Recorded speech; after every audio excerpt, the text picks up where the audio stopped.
Здравствуйте, Николай. Как вы себя чувствуете сегодня?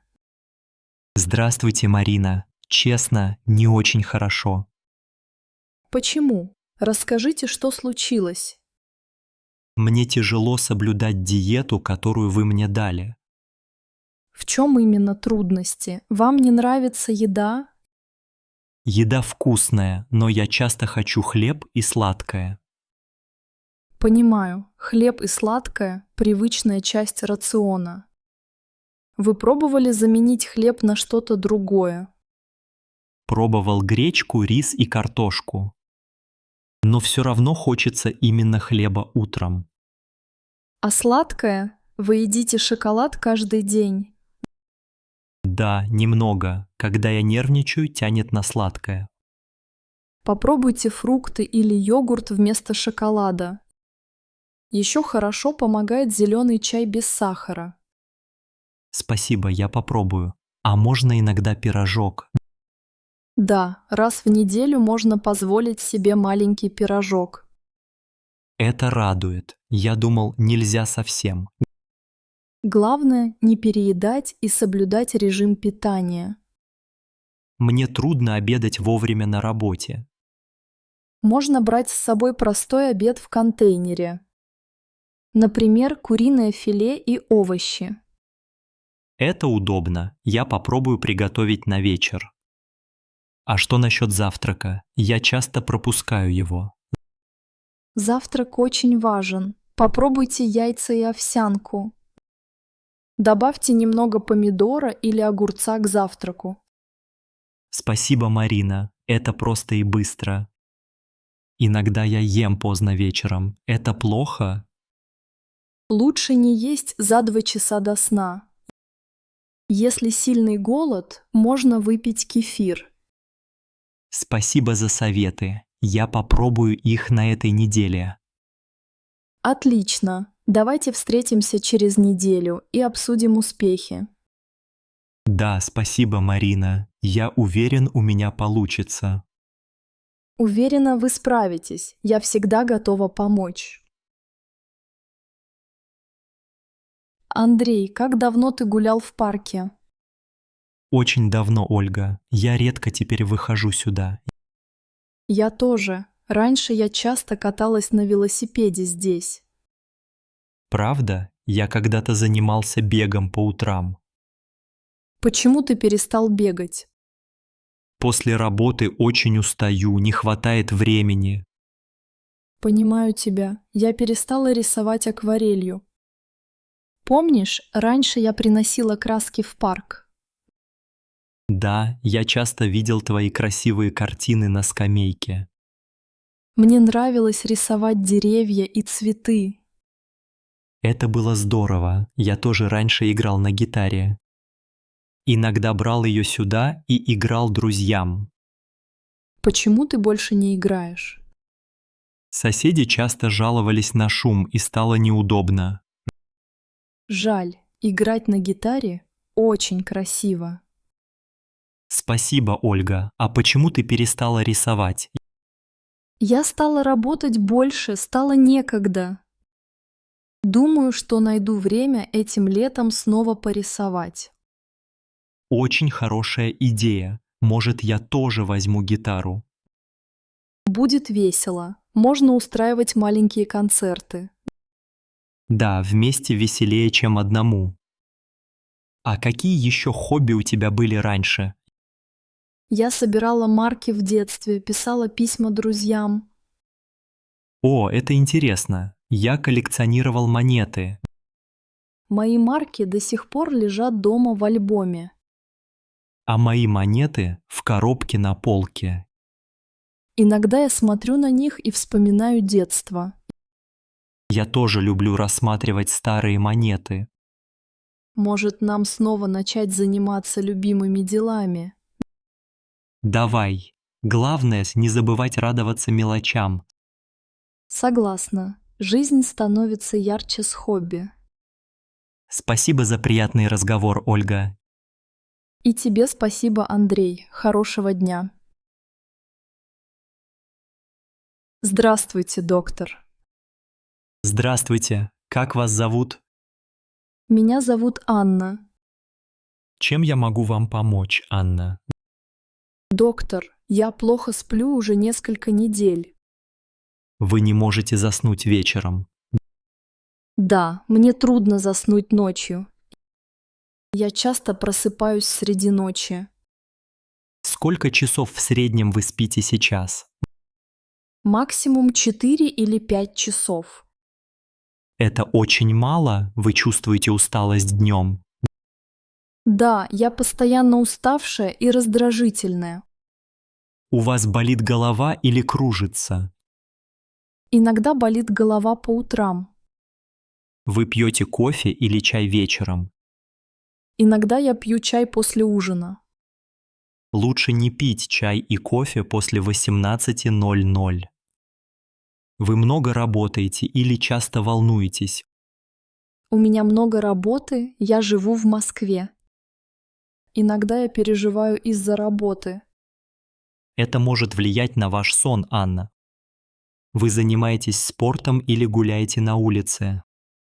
Последнее время у меня нет времени на спорт. Попробуйте гулять вечером хотя бы 30 минут. Хорошо, я попробую гулять после работы. Вы часто смотрите телевизор или телефон перед сном? Да, я много сижу в телефоне вечером. Старайтесь не использовать телефон перед сном. Я понимаю, попробую ложиться раньше. Попробуйте делать расслабляющие упражнения. Спасибо, доктор. Ваши советы очень полезные. Пожалуйста, Анна, если не поможет, приходите снова. Обязательно. Хорошего дня. И вам хорошего дня. Здоровья вам. Ой, Андрей, как сложно отказаться от сахара. Согласен, Марина, я тоже люблю сладкое. Я каждое утро пью чай с 2 ложками сахара. Я тоже добавляю сахар в кофе. Это привычка. Вчера я попыталась пить чай без сахара. Но мне было совсем невкусно. У меня такая же проблема. Торт – моя слабость. Я обожаю пирожные и шоколадки. Ты пробовала заменять сахар медом? Да, я иногда кладу мед, но все равно тянет к сахару. Моя мама советует есть фрукты вместо конфет. Я часто ем яблоки и бананы. Но хочется именно сладкого чая. Я читал, что сахар вреден для здоровья. Но отказаться так трудно. Ты знаешь кого-нибудь, кто смог бросить сахар? Моя двоюродная сестра из Санкт-Петербурга смогла. Правда? Как у нее получилось? Она постепенно уменьшала количество сахара. Сначала ложку, потом полложки. Это хорошая идея. Я тоже попробую уменьшать порцию. Можно найти рецепты без сахара, например, овсяное печенье. Я люблю печенье. Дашь мне рецепт? Конечно, я пришлю его позже на WhatsApp. Спасибо большое, Андрей. Пожалуйста, вместе нам будет легче отказаться от сахара. Да, поддержка очень важна. Когда рядом друг, сложнее сдаться. Может, устроим неделю без сахара вместе? Отличная идея. Давай начнем с понедельника. Договорились. Потом обменяемся результатами. Я уверена, у нас все получится. Верю в нас, Марина. Добрый день. Вы снова пришли ко мне? Да, здравствуйте, Анна. Опять болит спина после спорта. Поняла. Когда появилась боль? Вчера после тренировки я играл в футбол. Вы делали разминку перед игрой? Нет, наверное, мало разминался. Очень важно делать разминку. Где болит спина? Вот здесь, внизу справа, иногда боль отдает в ногу. Понятно. Боль сильная или терпимая? Скорее терпимая, но мешает двигаться. Боль появляется только после спорта? Да, обычно после длительных тренировок. Вы часто занимаетесь спортом? 3 раза в неделю. Во вторник, четверг и субботу. Это хорошо. А как давно у вас такие боли? Уже где-то месяц, раньше было легче. Ясно. Попробуйте лечь на кушетку, пожалуйста. Хорошо. Так? Да, спасибо. Скажите, когда я надавливаю здесь, боль есть? Да, чувствую боль именно здесь.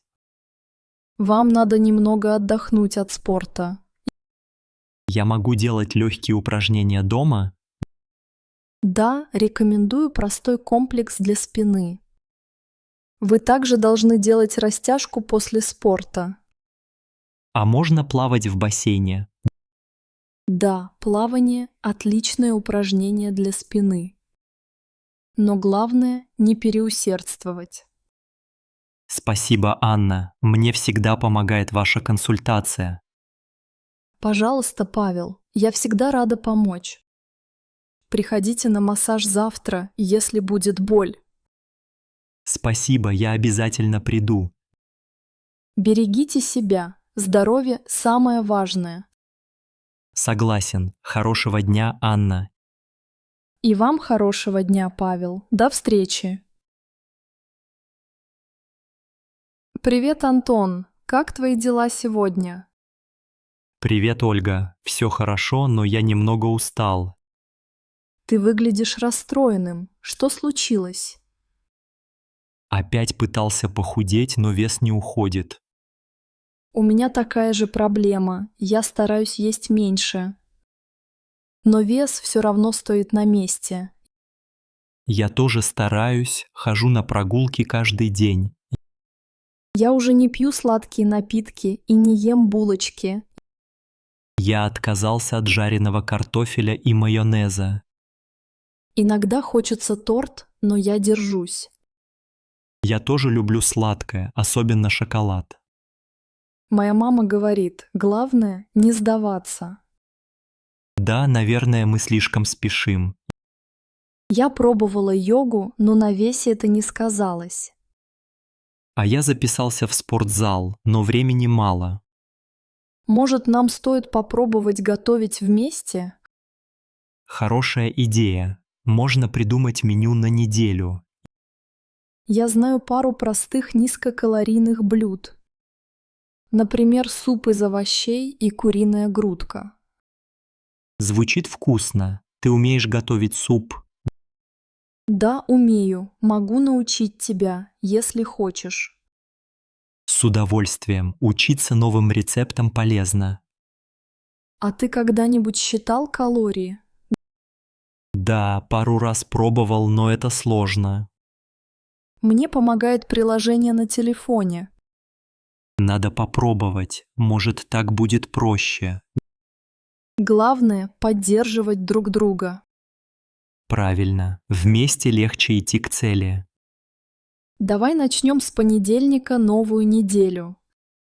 Согласен. Первая задача – меню на завтра.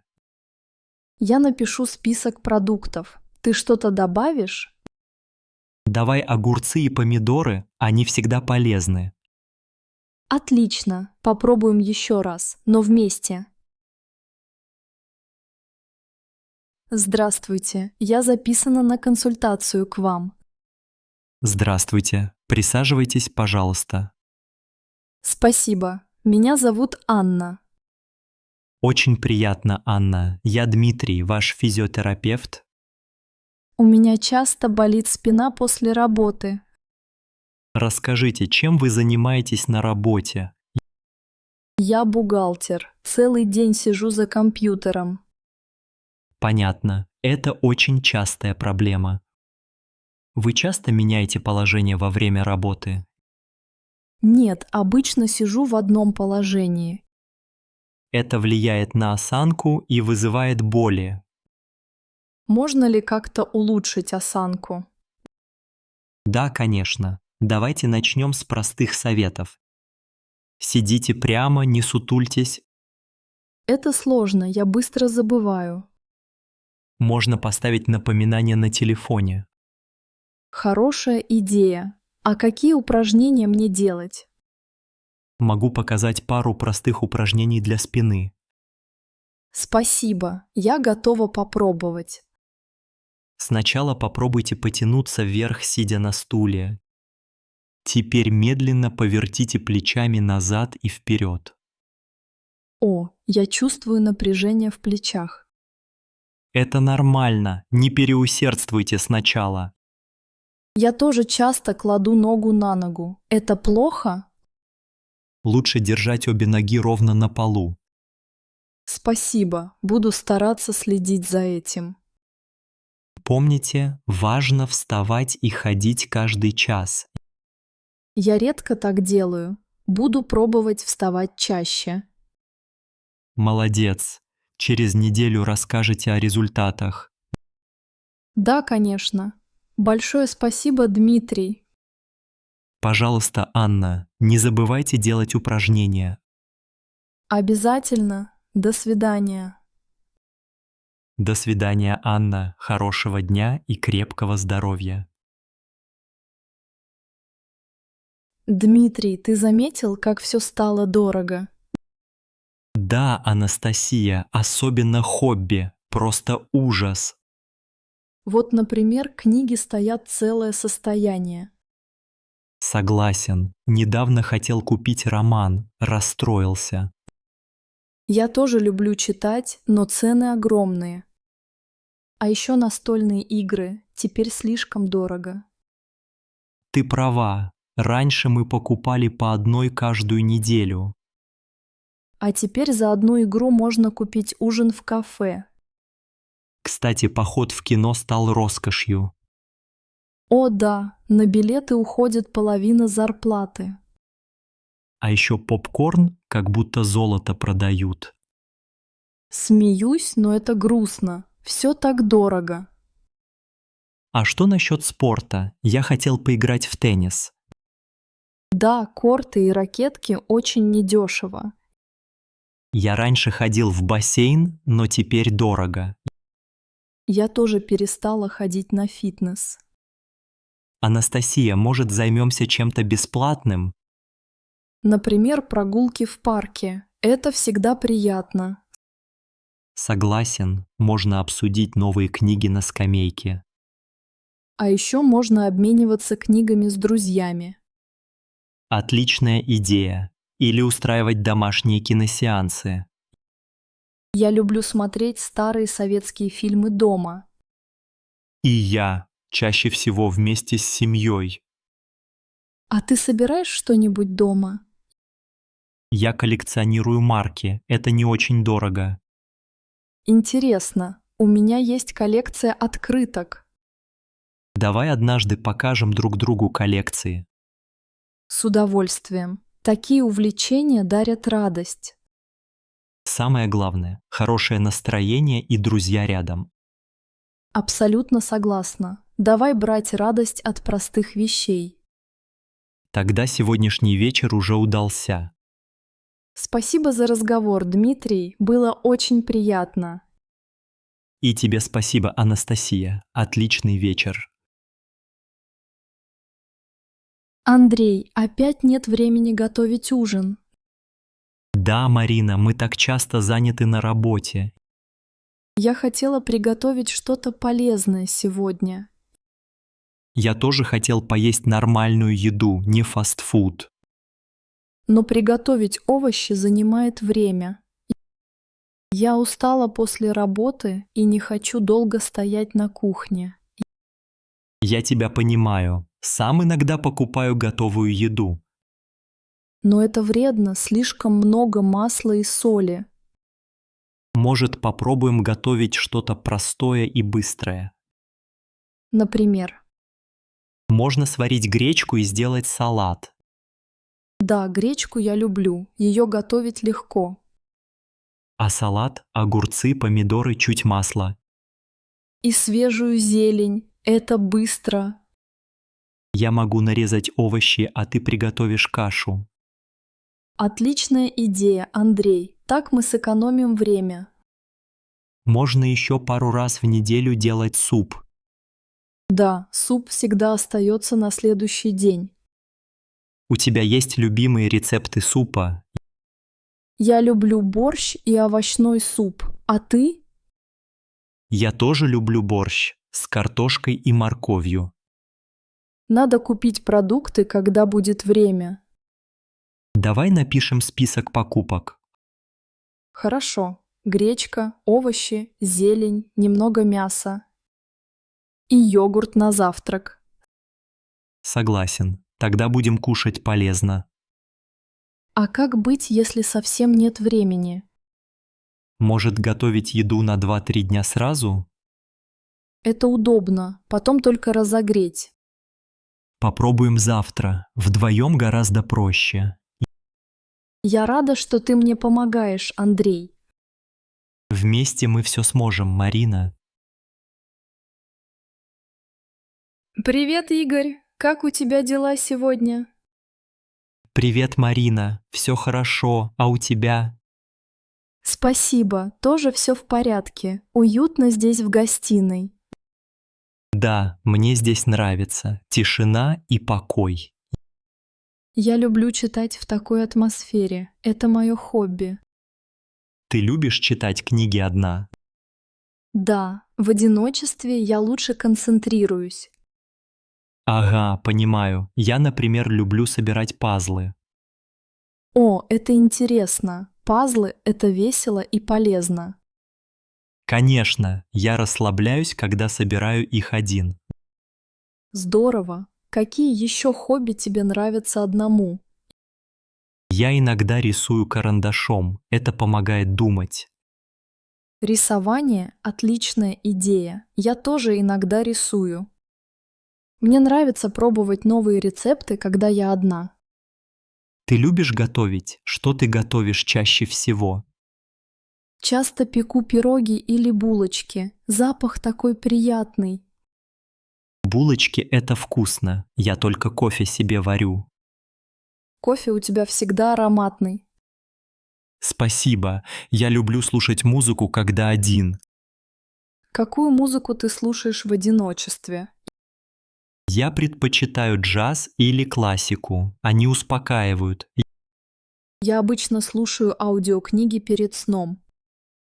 Какую книгу слушаешь сейчас? Сейчас слушаю рассказ Антона Чехова. Чехов – классика. Его истории всегда интересные. Летом я ухаживаю за цветами на балконе. Цветы? Какая красота! Какие цветы у тебя есть? У меня герань и фиалки. Они радуют глаз. Очень красиво. Я бы хотел научиться ухаживать за цветами. Я могу научить тебя, если захочешь. Спасибо, Марина. Было бы интересно попробовать. Пожалуйста, обращайся. Мы хорошо провели время. Да, отличный разговор. Мне понравилось общаться. Андрей, ты уже думал о нашем переезде? Да, Катя, я думаю, что это хороший шаг для нас. Я немного волнуюсь. Все новое впереди. Я тоже переживаю, но хочу попробовать что-то другое. Куда лучше переехать? В Санкт-Петербург или Казань? Мне нравится идея жить в Санкт-Петербурге. Там красиво. Мне тоже нравится этот город. Но, наверное, там дороже жилье. Да, но там много работы в нашей сфере. Это верно. Ты уже нашел вакансию? Я нашел несколько объявлений для инженеров. Отлично. Я тоже начала искать что-то для себя.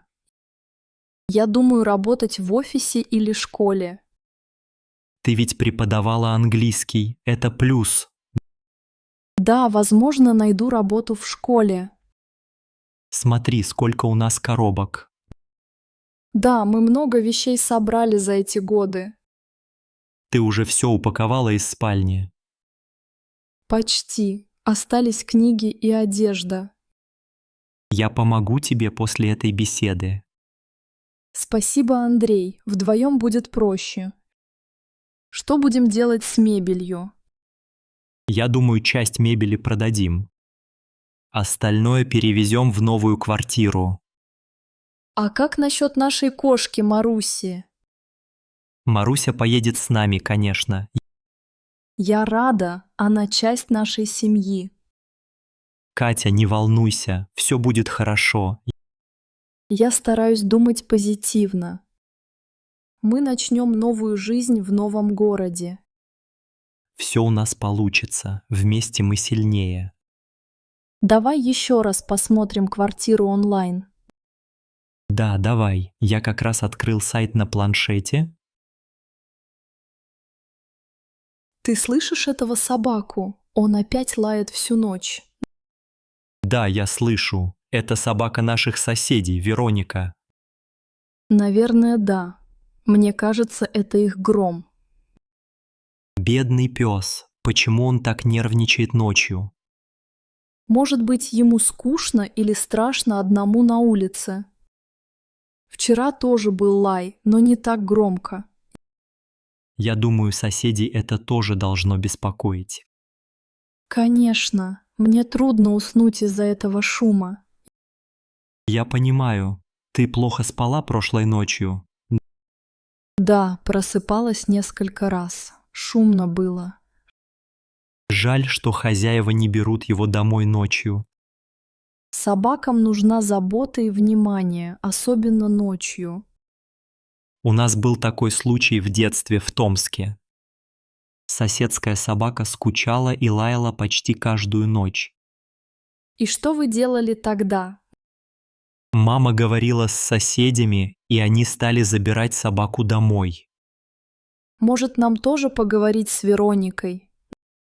Да, наверное, это хорошая идея. Надо решать проблему. Я не хочу ссориться с соседями, но нужно что-то делать. Можно поговорить спокойно, без конфликта. Ты знаешь, Гром очень красивый. Я видела его фото на столе. Да, красивый и умный пес, просто ему одиноко. Может, Вероника не знает, что он так лает ночью? Возможно. Мы расскажем ей, но аккуратно. Ты хочешь поговорить или мне лучше начать? Давай поговорим вместе, так будет удобнее. Хорошо. Я надеюсь, что они поймут нас правильно. Я тоже. Завтра утром мы увидим Веронику на улице. А пока что остается только потерпеть. Попробуем надеть наушники и немного послушать музыку. Да, это поможет немного расслабиться перед сном. Доброй ночи, Ольга. Пусть тебе приснится что-то хорошее. Спасибо, Игорь. Доброй ночи и тебе. О, нет, Андрей, мой телефон в стакане с водой. Оля, как он туда попал? Ты уронила его? Да, я случайно уронила его, когда мыла посуду. Это плохо. Телефоны не любят воду. Я знаю, теперь что делать? Он полностью мокрый. Давай достанем его из воды сейчас же. Вот, аккуратно достала. Он капает. Не включай его, это важно. Я не буду. Как думаешь, он работает еще? Пока не знаем, надо высушить его. Может, положить в рис? Говорят, помогает. Да, это хорошая идея. Давай найдем рис. У нас есть рис на полке. Принести тебе? Принеси, пожалуйста, и возьми миску. Вот рис и миска. Сколько насыпать? Насыпай побольше, чтобы телефон полностью покрылся. Готово. Кладу телефон в рис. Отлично. Теперь надо подождать несколько часов. А если ничего не получится? Я волнуюсь. Не переживай, попробуем все, что можно. В телефоне были мои фотографии из Нижнего Новгорода. Надеюсь, они не исчезнут. Мы попросим помощи, если надо. Спасибо, Андрей, ты всегда помогаешь мне. Не за что, Оля. Для этого и нужны друзья. Скажи, можно сушить феном? Лучше не надо, воздух может повредить телефон. Жалко, я так расстроена сегодня. Главное, это не унывай. Может, все еще будет хорошо. Я постараюсь, спасибо, что рядом. А помнишь, как у меня упал телефон на пляже в Сочи? Да, тогда все закончилось хорошо. Вот и сейчас, надеюсь, повезет и тебе. Ждем и верим. Спасибо тебе еще раз, Андрей. Иван, ты видел, сколько сейчас времени? Да, Анна, уже 9 часов. Наш сын снова не хочет ложиться спать. Я знаю, он сказал, что он еще не устал. Каждый вечер одна и та же история. Может быть, ему просто скучно в кровати? Я читала ему сегодня книгу перед сном. Какую книгу ты выбрала? Сказку про медвежонка Мишу. О, он любит этого медвежонка. Да, но он все равно не засыпает рано. Возможно, нам стоит выключать свет пораньше. Ты думаешь, это поможет? Мне кажется, ему просто не хватает режима. Да, надо ложиться спать в одно и то же время. Когда я был ребенком, всегда был строгий режим. В Москве мои родители делали так же. Может, нам попробовать теплое молоко вечером? Можно. Он любит молоко с медом. Давай попробуем завтра перед сном. Хорошо, а сегодня пусть немножко посидит. Ты не боишься, что он будет уставшим утром? Да, завтра в садик рано вставать. Попробую еще раз спокойно поговорить с ним. Спасибо, Иван. Ты всегда знаешь, что делать. Мы вместе, значит, все получится. Главное, не ругаться перед сном. Абсолютно согласен. Спокойствие – лучший помощник. Надеюсь, завтра будет легче уложить его спать. Давай верить в лучшее, Анна. Спасибо за поддержку, Иван. Все будет хорошо, я с тобой. Саша, ты видел соседа напротив? Да, Катя, он опять смотрит в окно. Мне кажется, он наблюдает за всеми. Это уже не первый раз я заметил. Почему ему так интересно, что мы делаем? Наверное, ему скучно дома одному. Ты когда-нибудь с ним говорил? Только пару раз в подъезде он молчаливый. А мне он показался слишком любопытным. Он всегда выглядывает из-за шторы. Вчера он видел, что мы купили цветок. Точно. А потом спросил, где вы купили розу. Это немного странно, правда? Да, может, у него просто мало друзей. А может, он просто любит сплетничать. Соседка Анна говорила, что он часто спрашивает о соседях. Мне иногда неловко открывать окна. Я понимаю, чувствуешь на себе взгляд. Думаешь, стоит с ним поговорить откровенно? Не знаю, может, он обидится. А может, перестанет следить, если узнает, что заметили? Можно попробовать, но аккуратно. Я боюсь его обидеть. Главное – быть вежливыми. Может, пригласить его на чай? Это хорошая идея, Катя. Так он узнает нас лучше и, может, перестанет наблюдать. И будет больше друзей в доме. Ты думаешь, другие соседи его тоже заметили? Наверняка все шепчутся в лифте. Интересный у нас двор, правда? Да, в Москве всегда есть о чем поговорить. Согласна. Давай все-таки попробуем подружиться. Сергей, ты видел? Магазин теперь закрыт навсегда. Да, Ольга, только что заметил вывеску на двери. Жалко, я часто сюда заходила за хлебом и молоком. Я тоже иногда покупал здесь продукты после работы. Этот магазин был очень удобный, недалеко от дома. Да, и продавцы всегда были очень добрые и вежливые. Ты помнишь Наталью, которая работала на кассе? Конечно, она всегда здоровалась и улыбалась всем. Мне будет не хватать этого места. Здесь было уютно. Согласен, особенно зимой было приятно зайти погреться. Интересно, почему магазин решили закрыть? Наверное, мало покупателей стало в последнее время. А может быть, аренда дорогая здесь и невыгодна? Возможно, район ведь тоже меняется, появляются супермаркеты. Таких маленьких магазинов все меньше и меньше. Да, я раньше часто бывал в таких, когда был ребенком. Теперь придется ходить в большой магазин у станции. Да, но там всегда много людей и очереди длинные.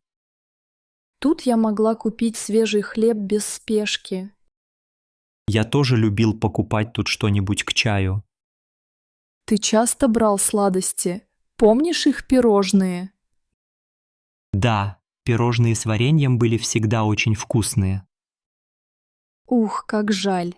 Наверное, мы не увидим здесь Наталью. Надеюсь, она найдет новую работу поближе к дому. Надо узнать, может, она будет работать где-то рядом. Я спрошу у соседа, он хорошо с ней знаком. Хорошо. Все-таки привычки трудно менять. Да, теперь утро начнется иначе для многих людей. Думаешь, откроют что-то новое на этом месте? Может быть. Интересно, что это будет. Главное, чтобы было тоже уютно, как раньше. Согласен, такие места нужны людям в нашем районе. Игорь, давай обсудим день рождения Анны. Да, конечно, Оля, где мы будем праздновать? Я думаю, лучше всего дома. Здесь уютно. Согласен, можем украсить комнату шариками. У меня уже есть гирлянды и цветные ленты. Отлично, а что будем готовить на стол? Анна любит пирог с яблоками. Испечем его? Хорошая идея, я помогу почистить яблоки. Спасибо. Что еще добавить к угощениям? Можно сделать салат оливье и бутерброды. Супер, думаю, Анна будет рада такому меню. Сколько гостей мы пригласим? Анна хочет позвать 5 подруг из школы. Еще будет ее бабушка и дедушка. Значит, нас будет около 10 человек. Да. Где всем удобно будет сидеть? Можно добавить еще один стол. Я принесу скатерть и красивые салфетки. У нас есть свечи для торта. Да, купила большую упаковку вчера. Сколько лет исполняется Анне? Ей будет 12. Отлично, нужно купить подарок. Я слышала, она хочет новую настольную игру. Давай выберем ее вместе после обеда. А что с музыкой? Включим любимые песни Анны. Да, у меня есть колонка. Плейлист уже готов. Хорошо. Может купить еще соков и фруктов. Да, я схожу сегодня вечером в магазин. Спасибо, Игорь. Ты всегда все помнишь. Это приятно делать для Анны и всей семьи. Я очень рада, что мы все готовим вместе. И я рад, в этом году праздник получится особенным. Виктор, ты заметил, что Антон долго сидит за планшетом? Да, Марина, сегодня он целый час играл в игры. Я волнуюсь. Это не очень хорошо для его глаз. Я тоже думаю, что нужно меньше времени у экрана. Вчера он делал домашнее задание тоже на компьютере. Он сказал, что учитель дал задание через интернет. Раньше дети больше гуляли во дворе, помнишь? Конечно, я всегда играл с друзьями возле дома. Антон редко выходит на улицу после школы. Может, стоит предложить ему пойти в парк завтра? Это хорошая идея. Ему нужен свежий воздух. Я поговорю с ним после ужина. Пусть попробует один день без планшета. Он любит читать книги. Может, купить ему новую? Да, он любит комиксы про космос. Я видел интересную книгу в магазине на Красной улице. Давай купим ее Антону на выходных. Хорошо. А еще можно вместе смотреть фильмы. Но только не на планшете, лучше на телевизоре. Тогда экран будет дальше от глаз. Согласен. Можно выбрать семейный фильм. Важно делать перерывы и менять занятия. Я поддержу Антона, если ему сложно без экрана. Ты тоже поговоришь с ним, он прислушивается к тебе. Конечно, я объясню, зачем нужен отдых от гаджетов. Может, запишем его в спортивную секцию? Да, он хотел попробовать настольный теннис. Это интересно и не требует много времени за экраном. Договорились. Завтра обговорим все вместе с Антоном. Ты права, здоровье ребенка важнее всего. Спасибо, Виктор. Вместе мы найдем правильный баланс. Не за что, Марина. Главное – заботиться о нашем сыне. Ой, посмотри на наши туфли, Игорь. Да, Оля, Пушок снова все погрыз. Он такой непоседливый пес. Это правда, я уже не знаю, что делать. Сегодня утром он съел мой тапок. Теперь вот твои ботинки пострадали. Может быть, ему скучно дома? Скорее всего, он молодой и активный. Может, купить ему новую игрушку? Да, хорошая идея. Мячик или кость. Вчера он разорвал старую мягкую игрушку. Вся кухня была в синтепоне. Мне пришлось убирать час. Пушок, ты слышишь? Нельзя так делать.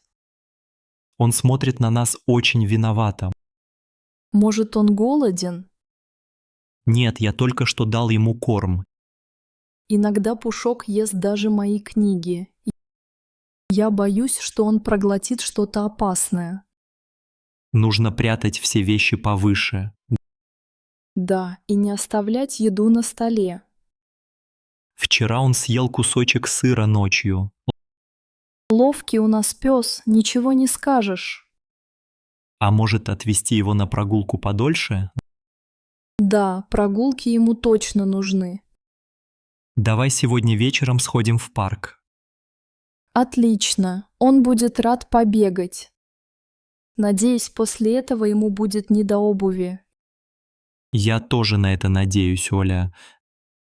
Давай купим крепкую игрушку завтра. Согласен. В зоомагазине есть хороший выбор. Посмотрим вместе после работы. Договорились. Пусть Пушок будет доволен. Посмотри, как Петр опять припарковал свою машину. Да, Катя, он снова встал почти на тротуаре. Из-за этого мамы с колясками не могут пройти. Я вчера видел, как Олегу пришлось обходить его машину. Почему Петр всегда так паркуется? Места же много. Не знаю. Может, он спешил и не заметил линий. Удивительно, что никто еще ему не сделал замечания. Я думаю, что соседи уже говорили с ним об этом. Может, написать записку и оставить на капоте? Это идея, но лучше поговорить лично. Я стесняюсь, но, может, ты скажешь ему? Ладно, если встречу его сегодня, скажу спокойно. Спасибо, Игорь. Главное, без скандала. Конечно. Я тоже не люблю конфликты. Кстати, вся улица стала хуже из-за таких парковок. Да, машины стоят хаотично, пройти невозможно. Когда Петр переехал, было лучше на районе. Он живет здесь всего полгода, верно? Да, они с семьей приехали из Ярославля весной. Может, у них в Ярославле были другие правила парковки. Может быть. Нужно объяснить местные правила. Я расскажу ему про знаки и разметку на улице. Хорошо. Надеюсь, он поймет и изменит привычки. Я тоже на это надеюсь. А ты всегда ставишь свою машину правильно, Игорь? Стараюсь всегда следить за разметкой и знаками. Это хорошо. Такие соседи нужны всем. Спасибо, Катя. Приятно слышать такие слова. Если все будут вежливы, жить будет проще. Согласен. Маленькие вещи делают жизнь лучше. Давай посмотрим, что будет завтра с парковкой Петра. Хорошо. Завтра утром посмотрим вместе. Катя, давай поговорим о нашем отпуске. Да, Иван, я тоже хотела обсудить это. У нас есть карта и ноутбук, это поможет. Супер. Куда бы ты хотел поехать этим летом? Я думаю о Сочи или Санкт-Петербурге. Сочи, море, солнце. Но в Питере есть музеи. Мне нравится идея моря, но и культура важна. А может, совместим? Поедем в оба города? Это сложновато, времени мало, денег тоже. Правда. Сколько дней у нас есть? У меня отпуск 2 недели, а у тебя? У меня 10 дней. Нужно все хорошо спланировать. Посмотри, билеты на самолет не дешевые. Сейчас проверю цену в интернете. Вот, смотри. Ого, дорого. Может, поедем поездом? Поезд дешевле, но дорога длинная и утомительная. Зато можно смотреть на природу из окна. Ты прав. Я люблю смотреть на поля и леса. Давай тогда выберем одно направление. Хорошо. Может, сначала в Сочи, потом в Питер? Это сложно. Лучше выбрать что-то одно. Ладно. Я согласна на Сочи. Мне хочется на море. Идеально. Тогда давай найдем гостиницу. Посмотрю на сайте. Вот есть варианты. Сколько стоит номер на двоих? Около 4000 рублей в день. Неплохо. А недалеко от пляжа? Да, всего 5 минут пешком. Тогда бронируй. Поедем в Сочи. Здорово. Я так жду наш отпуск. Да, будет интересно. Давай спланируем экскурсии. С удовольствием. И обязательно купим мороженое. Привет, Игорь. Как твои дела сегодня? Привет, Анна. Все нормально, спасибо. А у тебя? Я в порядке. Чай вкусный, не так ли? Да, мне очень нравится черный чай. Я заметила, что ты снова купил сигареты. Да, это правда. Бросить очень тяжело. Тебе сложно не курить дома? Очень сложно, особенно вечером за чаем. Понимаю. Я тоже раньше курила. Я бросила год назад, было нелегко. Серьезно? Как ты смогла? Я начала пить больше чая и читать книги. Иногда я выходила на улицу вместо того, чтобы курить. Это хорошая идея. Я пробовал, но не получилось. Может, тебе стоит попробовать еще раз? Наверное, да. Табачный запах мешает и в квартире. Да, я помню этот запах, он везде. Мои родители тоже не любят, когда я курю. Моя мама говорила, курить вредно для здоровья. Правда, я часто кашляю по утрам. Может быть, тебе стоит поговорить с врачом? Я думал об этом. Знаю, что надо бросить. У тебя сильная воля. Я уверена, ты справишься. Спасибо за поддержку, мне это важно. Пожалуйста, хочешь еще немного чая? Да, с удовольствием. Чай лучше сигареты. Я согласна. Чай согревает и не пахнет дымом. Ты знаешь хорошие способы отвлечься от курения? Да, я слушала музыку и гуляла в парке. Мне нравится слушать музыку. Надо попробовать.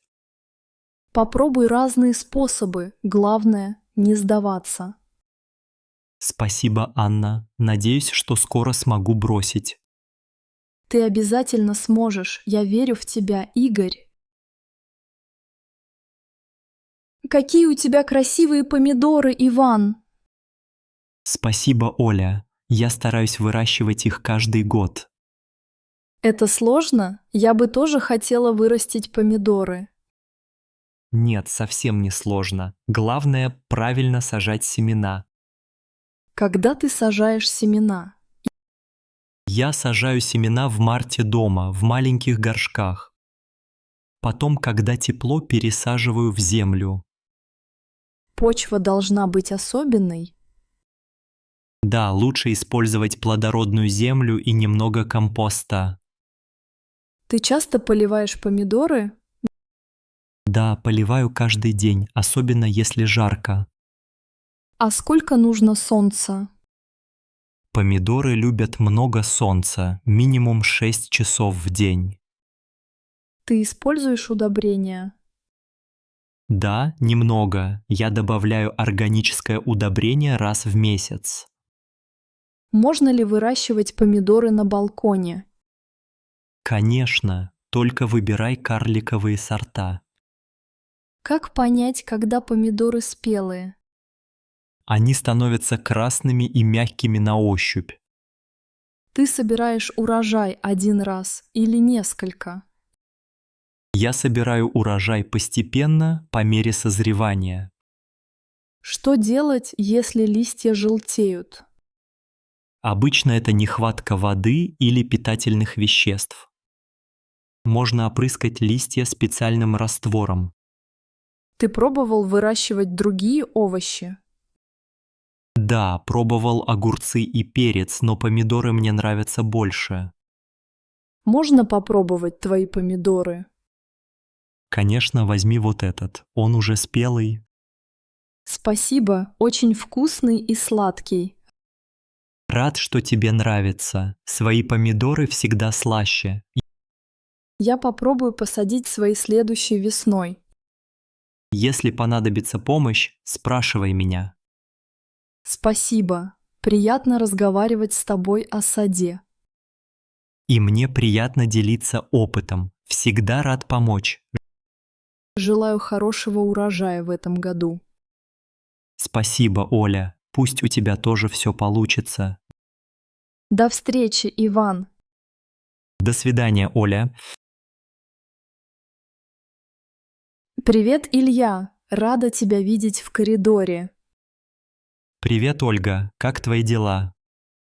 Все хорошо, спасибо. А у тебя? Тоже хорошо. Кстати, у тебя в руках книга. Да, это книга Анны Ахматовой. Ты любишь читать книги. Очень. Часто читаю и иногда даю друзьям почитать. Я тоже иногда даю свои книги друзьям. А потом трудно их вернуть, правда? Точно. Я так потерял 3 книги. У меня также, особенно с интересными книгами. Иногда забываю, кому дала свою любимую книгу. Знаешь, я тоже часто даю наушники друзьям. И они тоже не возвращают. Иногда возвращают, но не всегда. Я один раз отдала плеер, и его не вернули. Ты пробовала просить обратно? Да, но человек уже уехал в другой город. Понятно. Я обычно стесняюсь просить обратно. Я тоже. Думаю, они вспомнят сами. Но редко кто помнит. Правда, особенно если это чашка или книга. У меня одна чашка уже год у соседа. Надо завести список вещей, которые мы даем. Хорошая идея. Я напишу имена и предметы. А то так все раздашь и останешься без ничего. Согласен. А ты чего-нибудь когда-нибудь возвращала? Да, я всегда стараюсь вернуть чужие вещи. Считаю, что это важно для дружбы. Ты права. Маленькие вещи тоже важны. Кстати, ты хочешь почитать эту книгу? Спасибо. Я обязательно верну, обещаю. Олег, ты можешь помочь мне разложить покупки? Конечно, Анна. Я уже несу пакеты на кухню. Спасибо. Давай посмотрим, что мы купили. Хорошо. О, тут много хлеба и фруктов. Ага, сегодня были отличные скидки. Подожди, почему здесь два тостера? Серьезно? Ты тоже купил тостер? Да, я думал, он нам нужен. Ты купила тоже? Да. Я думала, наш старый не работает. Вот это совпадение. Теперь у нас два новых тостера. Что же нам с ними делать? Может, один вернуть в магазин? Или подарить тостер Оксане, у нее нет. Хорошая идея. Оксана любит горячие тосты. Кстати, мне нравится этот новый дизайн. Да, он современный и белый, как я люблю. Тостер очень красивый, надо попробовать. Согласен. Завтра приготовим бутерброды. Или гренки с сыром, как в детстве. У меня уже аппетит проснулся. Посмотри, здесь еще купили варенье. О, клубничное варенье. Отлично для тостов. А еще у нас свежий хлеб из булочной. Пахнет на всю кухню. Люблю такой хлеб. Теперь завтрак будет как в кафе. Уютно и вкусно, лучше не придумаешь. Я поставлю тостер на стол, а ты убери пакеты. Договорились. Уже несу пакеты в кладовку. Надо будет рассказать маме про тостеры. Она точно посмеется над нами. Главное, что теперь у нас всегда будет теплый хлеб. И веселое настроение на кухне. Саша, посмотри на этот стол у входа. Да, Катя, здесь снова много вещей. Письма, газеты, ключи, обувь – все вместе. Я уже не помню, когда тут был порядок. Мне кажется, мы оба виноваты. Возможно, я часто кладу сюда почту. А ты носки и ботинки складаешь тут. У меня нет времени каждое утро убирать. Я тоже всегда спешу на работу. Может быть, нам нужна корзина для писем. Или отдельная полка для ключей и очков. Отличная идея. Сейчас все смешано вместе.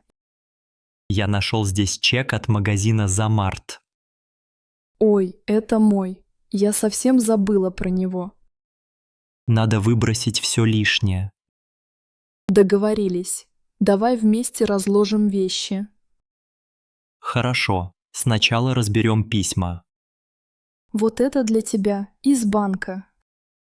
Спасибо. А это, наверное, твой журнал. Точно. Я жду новую статью про Петербург. Тут две пары твоих обуви, Катя. Мои балетки и сапоги. Их надо убрать в шкаф. А мои кроссовки тоже тут мешают. Вся семья оставляет вещи у входа. Согласен, это наш общий беспорядок. Может, составим список, что лучше убрать? Отличная мысль. Это поможет нам всем понять. Так будет уютнее и спокойнее дома. Я всегда рад порядку. Давай начнем сегодня. Ладно, посмотрим, что сможем упростить. Спасибо, что напомнила поговорить об этом. Спасибо тебе, Саша. Вместе получится лучше. Привет, Ольга. Рад тебя видеть здесь. Привет, Иван. Я тоже рада тебя видеть. Как ты? Давно не встречались. Спасибо, все хорошо. А у тебя как дела? Тоже все нормально. Ты знаешь, я сегодня думал о друзьях. О нашей компании? Да, именно. Часто одни и те же люди отменяют встречи. Да, я заметила. Например, Миша всегда занят. Он почти никогда не приходит. И Катя тоже часто пишет, что что-то случилось. Иногда мне кажется, что им не интересно встречаться. Возможно, а мне всегда приятно быть с вами. Мне тоже нравится наша компания. Почему, как думаешь, они всегда заняты? Может, у них много работы или семейные дела? Возможно, но мы все заняты. Да, но мы стараемся найти время. Например, на прошлой неделе Миша отменил ужин. А Катя написала, что устала после работы. Мне кажется, нужно придумать что-то интересное. Например, поехать вместе на пикник? Отличная идея. Там всем будет весело. Я могу пригласить всех в нашу группу в чате. Напишу им сегодня вечером. Спасибо, Ольга. Надеюсь, в этот раз отмен не будет.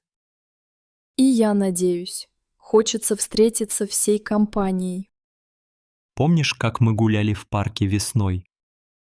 Конечно, было много смеха и вкусной еды. Давно мы так не собирались. Да. Надо повторить это снова.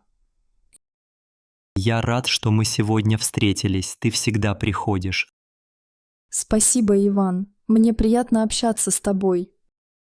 Давай закажем еще кофе и подумаем о планах. С удовольствием. Уже предвкушаю встречу с друзьями. Посмотри, Аня, детская площадка сегодня закрыта. Да, Иван, вижу. Там идет ремонт. Жалко детей. Я думал, что сегодня будет открыто. Я тоже. Обычно здесь так много ребят играет. Весь парк огорожен забором. Рабочие что-то делают. Наверное, они делают новый фонтан или скамейки. Может быть, или они ремонтируют дорожки.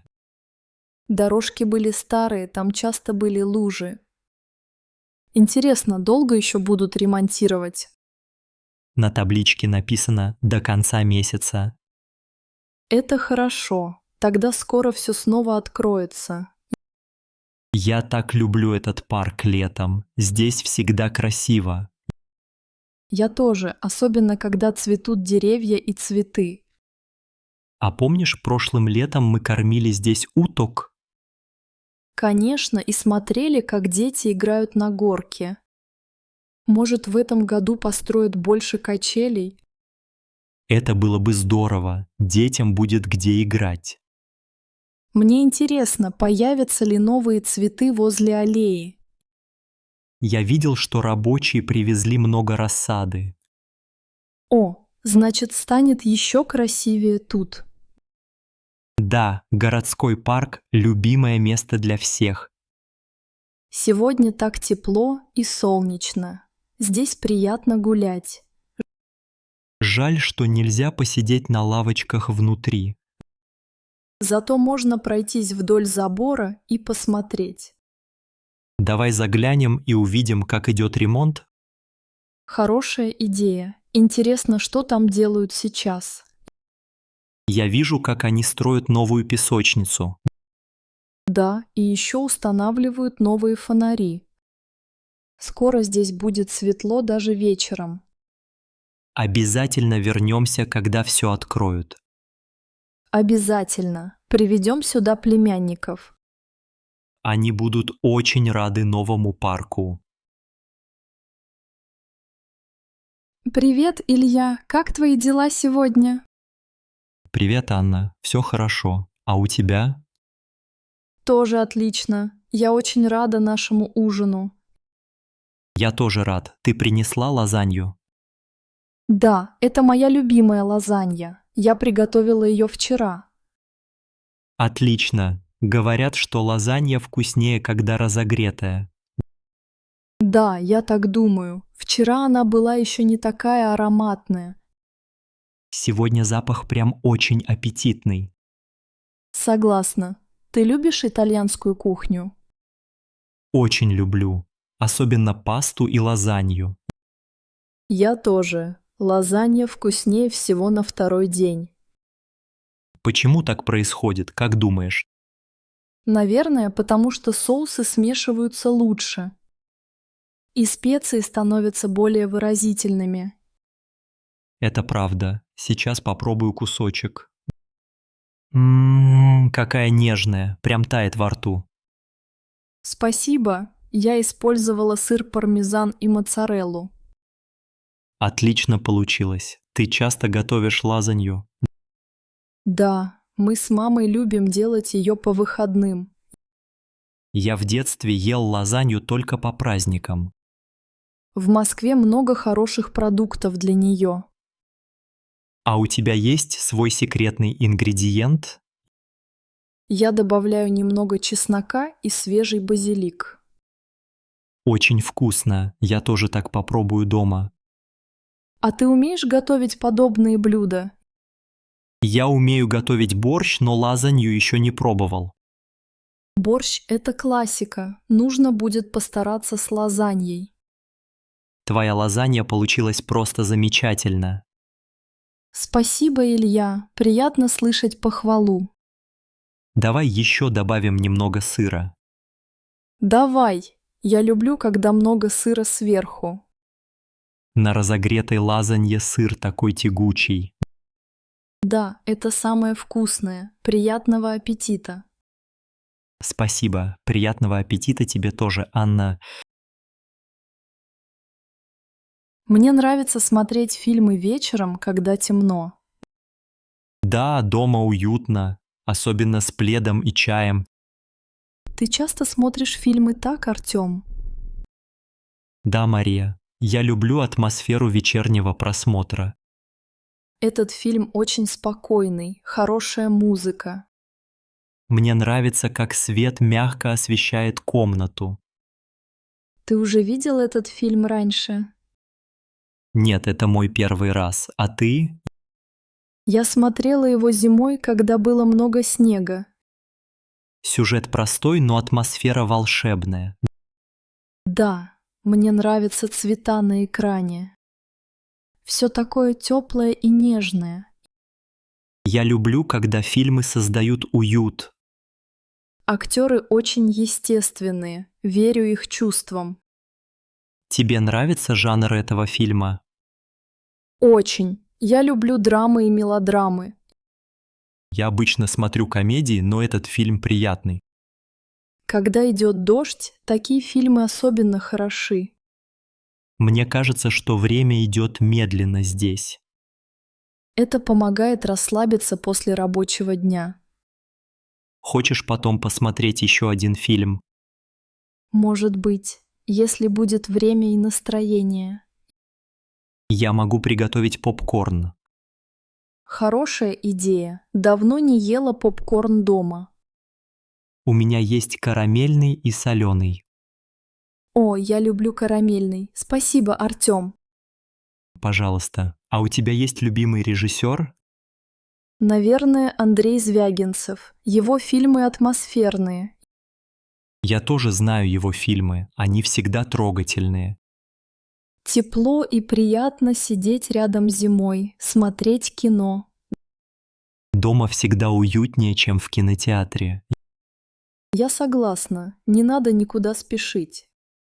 Главное, да хорошая компания и теплый плед. Игорь, посмотри на эту гору грязной посуды. Оля, я ее тоже вижу. Мы всегда откладываем мытье. Да, каждый день говорим, сделаем это завтра. Прямо как старая традиция у нас, правда? Смешно, но не очень приятно, когда в раковине хаос. Мне кажется, посуда только множится ночью. Точно, я тоже это замечаю каждый раз. Почему мы так не любим мыть посуду? Потому что это скучно. Есть идеи, как сделать веселее. Можно включить музыку или радио, чтобы было интересней. Мне нравится эта идея. Может выбрать любимую песню. Договорились. Тогда давай начнем с чашек. С чашек проще всего, потом тарелки и кастрюли. Кастрюли всегда самые трудные, да? Да, нужно замачивать их подольше. Когда посуда чистая, на кухне сразу уютно. И не надо искать чистую ложку утром в спешке. Оля, а помнишь в Санкт-Петербурге у бабушки? Бабушка всегда мыла посуду сразу после ужина. Она говорила: чистая кухня, чистая душа. Точно, мы должны брать с нее пример. Тогда давай поделим посуду поровну. Договорились. Я беру бокалы и ложки. А я беру тарелки и кастрюли. Хороший план. Давай устроим маленькое соревнование. Кто быстрее? Осторожно, главное не разбить ничего. Не беспокойся, я аккуратная, ты тоже не спеши. Согласен, но если я выиграю, ты делаешь чай. Хорошо, если я выиграю, ты режешь лимон. Идеально, согласен на любое условие победителя. Ну что, начинаем уборку под музыку? Готов, ставлю нашу любимую мелодию. Анна, ты видишь этот старый мешок с кабелями? Да, Вадим, я смотрю на него уже минуту. Он опять полный. Откуда столько проводов? Я не знаю, кажется, мы все собираем туда. Тут USB кабели, зарядки, наушники, все вперемешку. И никаких подписей, что для чего. Помнишь, мы хотели все разобрать? Конечно, но у нас нет времени на это. Каждый раз откладываем на потом. Может, лучше оставить все как есть? Ты уверена? Вдруг пригодится что-то важное? Если кто-то спросит, я не знаю, что где лежит. И я не знаю. Иногда проще купить новый кабель. Да, я так и делала. Это мешок для коллекции. Ха-ха, настоящая коллекция старых проводов. Может быть, они когда-нибудь станут раритетами. В Самаре уже есть музей компьютеров. Может, нам туда? Шутки шутишь, но вдруг кто-то бы их взял. Мне жалко выбрасывать. Все еще может работать. Тогда пусть они лежат, не будем трогать. Меня не беспокоит этот мешок, если честно. И меня тоже. Главное — знать, что он здесь. Когда-нибудь найдем нужный кабель и обрадуемся. У тебя есть любимый кабель? Нет, но старый белый зарядник я помню с университета. А мой любимый — длинный черный HDMI. С каждым кабелем связаны воспоминания. Этот маленький мешок — часть нашей истории. Главное, не терять старые добрые вещи совсем. Договорились, не трогаем мешок сегодня. Ура! Давай пить чай, а не разбирать кабели. Согласен, кабели подождут еще год или два. Иван, ты слышал этот странный шум из раковины? Да, Катя, я тоже заметил этот шум вчера вечером. Он гудел всю ночь. Ты не спал из-за этого? Нет, я привык. Сначала было странно, но теперь не мешает. Я думала, что это мыши, но оказалось трубы. Да, трубы часто шумят в старых домах, как у нас. Когда идет вода, бывает свист или гул. Может, стоит вызвать сантехника? Я думал об этом, но вроде ничего не течет. Значит, опасности нет? Все работает нормально? Похоже, все в порядке, просто странный звук. Бабушка в Волгограде говорила, что у нее так же было. Наверное, во многих квартирах старая система. А помнишь, как в нашем старом доме были трубки? Конечно, там всегда был стук в батареях. Здесь хотя бы вода горячая идет сразу. Да, это хорошо. И раковина удобная. Я уже привыкла к этому звуку, почти не замечаю. Я тоже. Иногда даже не слышу его совсем. Вчера Марина сказала, что у них то же самое. Но если все игнорируют, значит не страшно. Мы, кажется, тоже решили все оставить как есть. Главное, чтобы не было потопа. Да, а так пусть шумит себе на здоровье. Я даже думаю, что это какой-то домашний звук. Да, настоящий дом всегда есть свои шорохи. А то было бы совсем тихо и странно. Правда, теперь этот шум даже как музыка. Главное, чтобы утром кофе не мешал варить. Согласна. Хорошо, что хотя бы весело живем. Да, у нас дружная семья и веселые трубы. Пойдем пить чай на кухне, если не боишься шума. Нет, теперь это наш семейный саундтрек. Игорь, почему на этом кресле столько одежды? Оля, мне удобно складывать тут вещи после работы. Но теперь кресло совсем не видно из-за футболок и брюк. Я знаю, надо бы убрать, просто все времени нет. А когда ты последний раз сидел на этом кресле? Честно, уже несколько недель не сидел. Кресло стало просто вешалкой для одежды. Раньше мы там читали книги или пили чай вместе. Да, мне тоже этого не хватает. Может, сегодня вечером разберем эту кучу? Может быть, только обещай, что поможешь мне. Обещаю, я сама иногда кладу сюда свои платья. Но все равно столько одежды не в шкафу. У меня нет привычки сразу убирать вещи. Я понимаю, бывает лень, особенно после длинного дня. Да, иногда просто кидаю футболку и все. Мы же можем придумать место для носимой одежды. Например, крючки или еще одну полку в коридоре. Отличная идея. Так кресло будет свободным. Ты права, это кресло очень красивое, жалко его. Оно было подарок на годовщину, помнишь? Конечно, я не забуду, мы вместе его выбирали. Давай уберем одежду и снова сделаем кресло уютным. Согласен. Может, сегодня вечером устроим уют? Я как раз хотела почитать журнал здесь. Тогда я тебе помогу. Давай начнем с футболок. Хорошо, я разберу свои юбки и кофты. Спасибо, вместе все получится быстрее. Конечно, а потом попьем чай у окна? С удовольствием. И кресло снова станет нашим местом.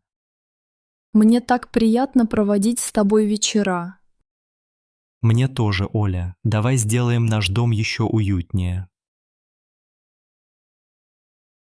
Андрей, посмотри, опять открытая пачка печенья. Да, Марина, уже несколько дней она лежит. Почему никто не доедает это печенье? Может, оно стало не таким вкусным после открытия? Я попробовала вчера, оно еще свежее. Правда? Я думал, оно уже черствое. Нет, оно вкусное. Просто все забывают о нем. Когда много еды, легко забыть про открытые пачки. У нас часто остается такая недоеденная еда. Особенно с печеньем и вафлями так бывает. Я покупала его к чаю, но не пью чай каждый день. Я тоже в последнее время пью больше кофе. Может, положим пачку на видное место? Хорошая идея. На столе все ее увидят. Давай попробуем сегодня. Вдруг получится съесть все. Договорились. После ужина попьем чай с печеньем. Хорошо. А какое печенье тебе больше нравится? Мне нравится шоколадное. А тебе? Я люблю овсяное, а это простое сахарное. Да, оно совсем простое, но вкус детства. Может быть, нам стоит покупать меньше печенья? Возможно, мы часто не доедаем упаковку. У тебя тоже так было дома, когда ты жил с родителями? Да, мама всегда переживала из-за несъеденного печенья. У нас также. Это, кажется, общая проблема. Наверное, пора завести специальную банку для печенья. Точно. Если будет банка, не забудем и не выдохнется. Я видел красивые банки в магазине на Невском. Давай тогда купим нашу первую банку на выходных. Согласен. А пока сегодня доедим эту пачку. Договорились. Только не забудь про чай, пожалуйста. Обещаю, сегодня будет настоящий чай с печеньем.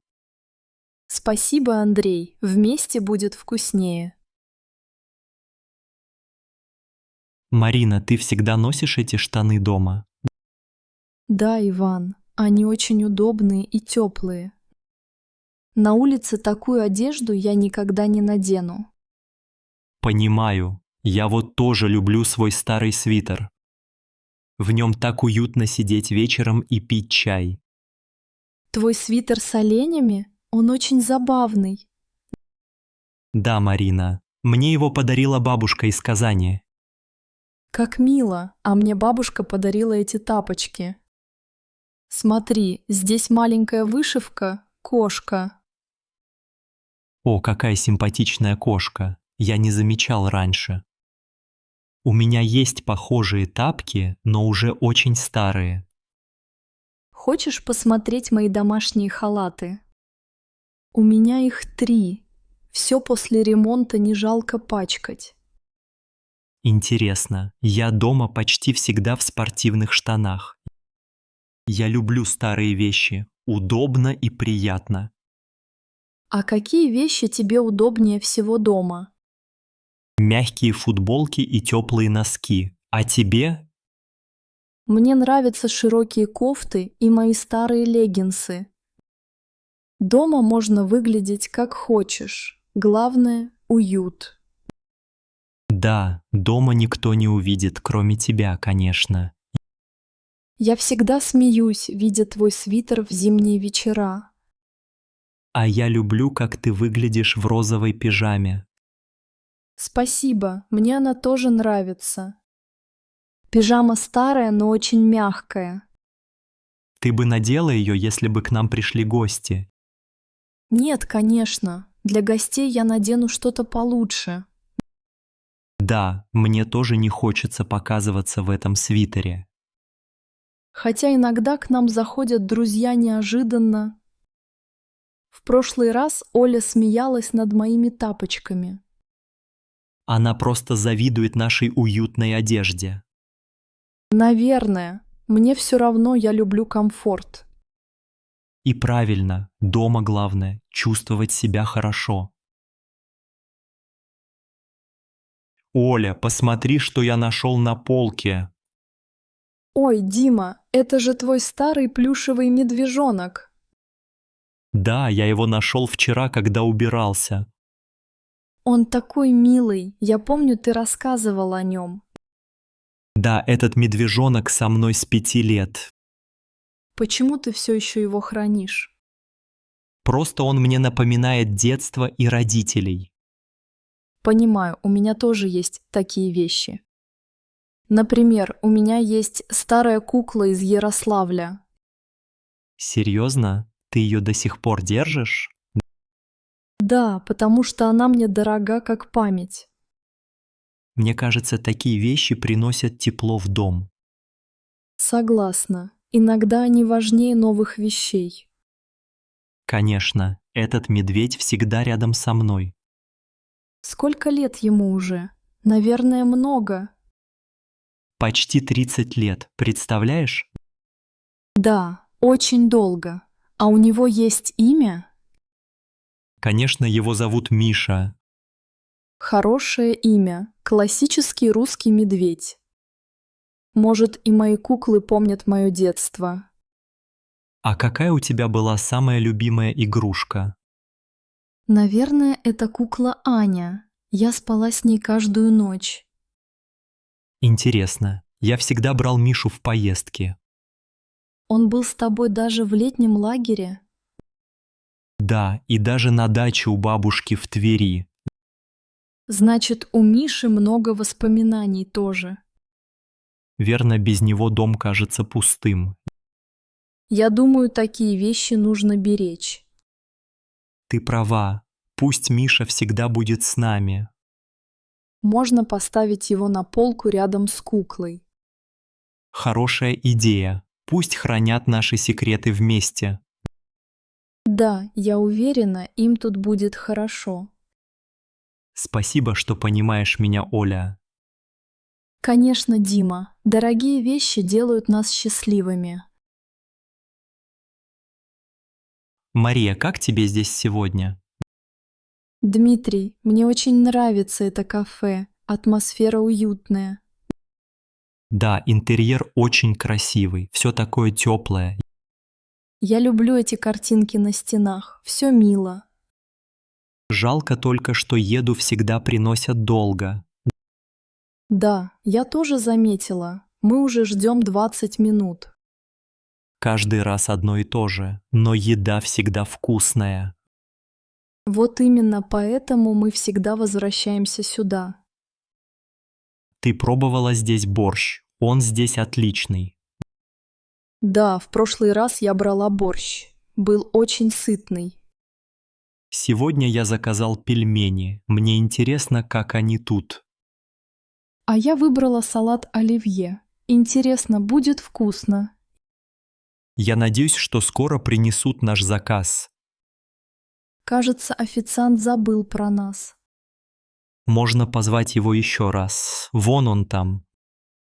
Может, лучше подождем еще немного. Хорошо, подождем пару минут. В прошлый раз тоже так было.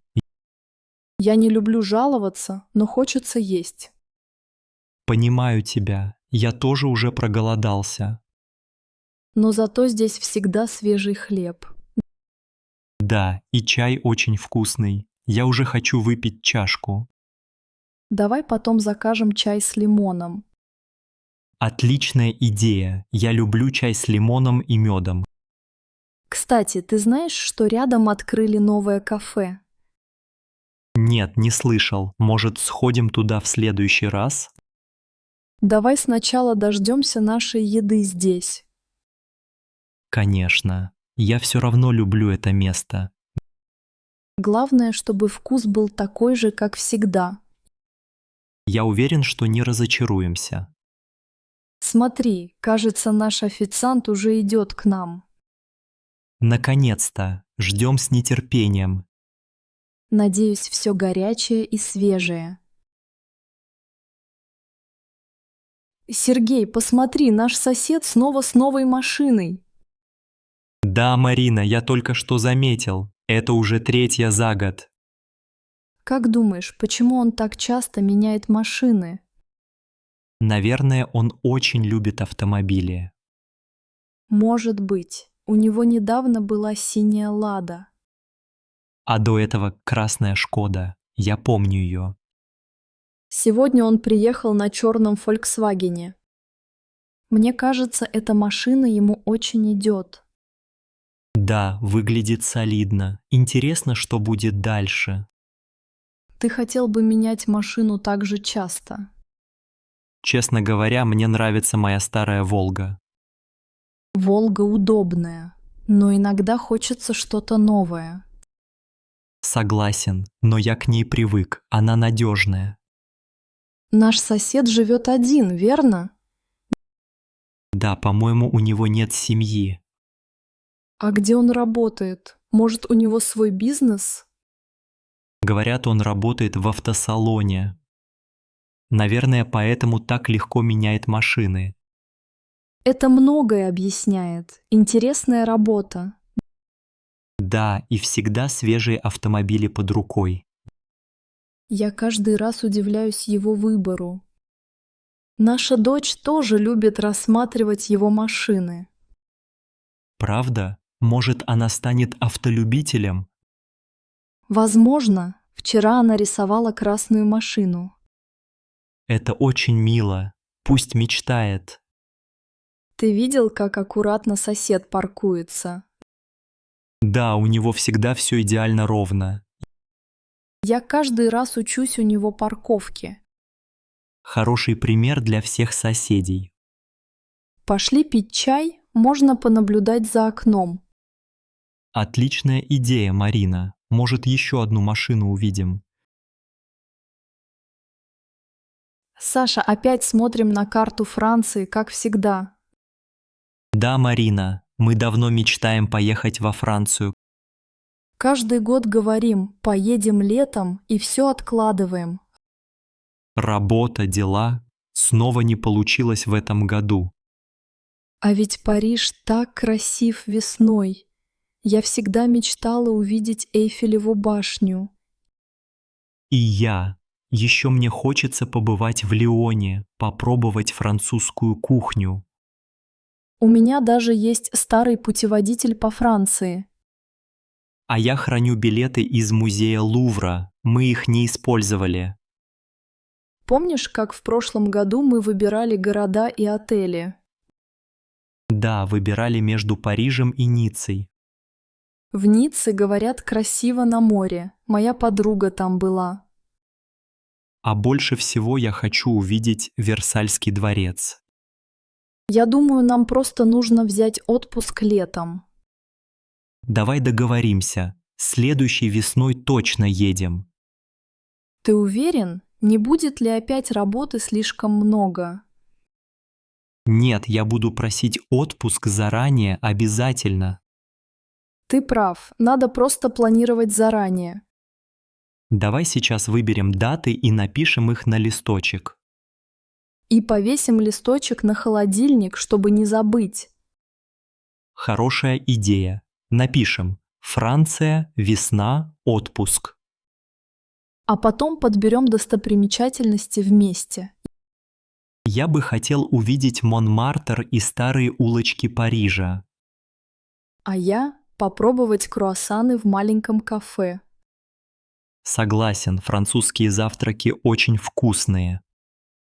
Пока остаемся на диване, можем почитать путеводитель. Можно посмотреть фото, подумаем, куда хотим поехать. У тебя есть любимый французский город? Наверное, Париж, но в Провансе тоже красиво. Согласна, Франция – интересная страна. Я тоже так думаю. Когда-нибудь мы обязательно поедем. Главное – не откладывать снова и снова. Да, теперь будем делать все по плану. Договорились, Франция нас обязательно дождется. Андрей, ты помнишь эту детскую площадку? Да, Ольга, конечно, помню. Она казалась огромной. Я тоже так думала, все было таким большим. Кажется, что тогда горка была выше дома.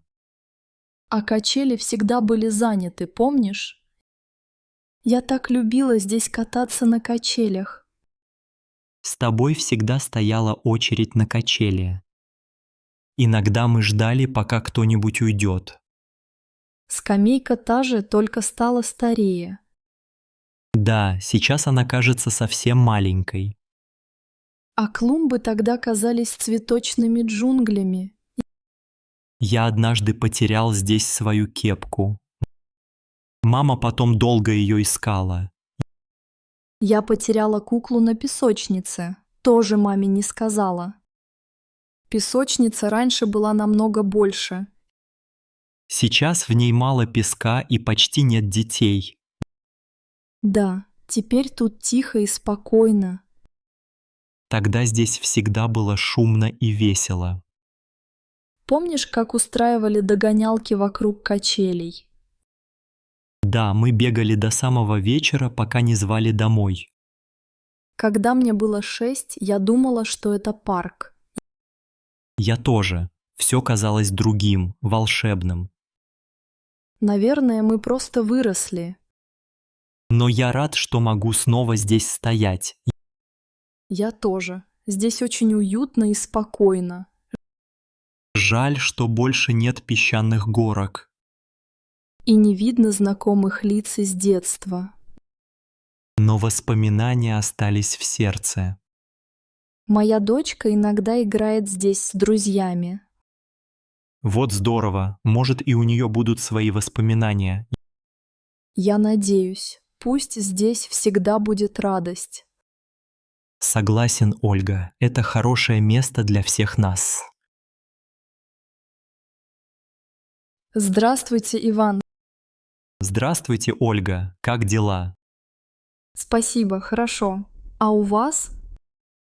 Тоже все нормально. Вы уже давно дома? Да, я только что пришла с работы. Видели нашего соседа у окна? Да, видел, этот мужчина в синей рубашке. Да, он часто стоит у окна вечерами. Интересно, как его зовут? Я не знаю, мы не знакомы. Я тоже только вижу его иногда на улице. Он всегда здоровается, но говорит мало. Да, он кажется немного застенчивым. Вы когда-нибудь говорили с ним? Нет, только кивала головой в коридоре. Может быть, он недавно переехал? Возможно, я раньше его не замечал. Может, он из другого города? Может быть, из Нижнего Новгорода или Казани? У него всегда чисто около двери. Да, я заметил, любит порядок. Иногда он выходит поздно вечером. И обычно с пакетом мусора. Наверное, он живет один. Вы никогда не видели его с семьей? Нет, ни разу. Всегда один. Зато соседка Лидия Петровна всегда рассказывает о нем. Говорит, что он вежливый и помогает по дому. Это приятно слышать. Хорошо иметь таких соседей. Может, когда-нибудь мы познакомимся ближе. Да, я бы хотел узнать его поближе. Давайте поприветствуем его, если увидим снова. Конечно. Хорошего вечера, Иван. Вам тоже, Ольга. До свидания. Ой, Иван, я очень устала после этой йоги. Я тоже, Мария. У меня уже болят руки и плечи. А я думала, что йога – это просто и расслабляюще. Да, я тоже так думал. Но сейчас я чувствую себя уставшим. Ты часто занимаешься йогой дома? Нет, это мой 3-й раз. А у тебя? Для меня это новое. Обычно я гуляю в парке. Гулять легче. Йога оказывается сложнее. Я тоже так думаю, особенно упражнения на растяжку. Да, поза дерева почти сбила меня с ног. Зато весело. Мы много смеялись. Это правда, но я весь в поту. Тоже. Жарко стало в этой комнате. Давай откроем окно позже, когда отдохнем. Согласна. А сколько времени длилось занятие? Кажется, 30 минут, но чувствуется как час. Может, мы еще не привыкли к таким нагрузкам? Наверное, спорт – это не только футбол и бег. И йога, и бег требуют энергии, но бег мне проще. Мне нравится ходить в бассейн, там расслабляюсь. Вот плавание – это действительно отдых для меня. А йога – больше тренировка, чем отдых. Так и есть. Но настроение после тренировки хорошее. Я чувствую бодрость, даже если устал. Ты бы хотел заниматься йогой чаще? Не уверен, может быть, 1 раз в неделю. Я согласна. Давай не будем переусердствовать. Согласен, главное – получать удовольствие. Какой твой самый любимый вид спорта, Иван? Люблю кататься на велосипеде по лесу. Это звучит чудесно. Может, как-нибудь вместе? Договорились, но сегодня только отдых. Что это за напиток у тебя на столе? Это камбуча, очень популярный напиток сейчас. Камбуча? Я никогда раньше не пробовала. Это чайный гриб, напиток из ферментированного чая. Он похож на обычный чай или на что-то другое? Вкус немного кисло-сладкий, освежающий. А почему ты пьешь камбучу, а не сок или колу? Я стараюсь пить меньше сладких газировок. Камбуча полезнее и содержит меньше сахара. Это правда, газировка слишком сладкая для меня. Да, после камбучи кола кажется очень сладкой. Где ты покупаешь камбучу? В обычном магазине? Да, у нас в Москве ее продают почти везде. Интересно. Я думала, что это модно только в Америке. Нет, у нас она тоже все популярнее. А что в ней полезного? Почему ее все любят? Говорят, камбуча помогает пищеварению. В ней есть пробиотики, как в йогурте. О, я люблю йогурт. А как ты впервые попробовал? Один друг принес ее на пикник в парке. Мне сразу понравился необычный вкус. Какие бывают вкусы камбучи? Есть с имбирем, малиной, лимоном, много разных. Ты когда-нибудь делал камбучу сам? Нет, пока не пробовал. Нужна специальная закваска. Я видела рецепты в интернете, кажется, сложно. Да, легче купить готовую бутылку. Ты пьешь камбучу каждый день? Нет, но часто беру бутылку к обеду. Можно я попробую немного из твоего стакана? Конечно, налей себе. Скажи, как тебе вкус. Правда вкусно. Спасибо, Саша. Пожалуйста, Ирина, рад, что тебе понравилось. Андрей, ты видел, сколько мы заплатили за продукты? Да, Оля, я в шоке. Каждый раз все дороже и дороже. Вот чек, хлеб стал стоить почти в 2 раза больше. И молоко тоже подорожало. Почему такие цены? Я не знаю. Зарплата не растет, а все дорожает. Картошка и помидоры раньше были намного дешевле. Да, теперь даже простые овощи стоят дорого. Сахар тоже. Смотри, 300 рублей за 2 килограмма. Я думала, сезонные продукты будут дешевле. Раньше летом огурцы стоили копейки, сейчас не так. Почему все меняется? Людям сложно экономить. Наверное, дело в инфляции и логистике. Но мы же не покупали ничего лишнего сегодня. Да, только хлеб, молоко, овощи, сыр и яйца. На такие простые продукты уходит вся зарплата. Как сейчас люди с детьми справляются? У моей подруги Анны 2 детей, она жалуется тоже. Что она делает? Как экономит? Готовит дома, реже покупает мясо и сладости.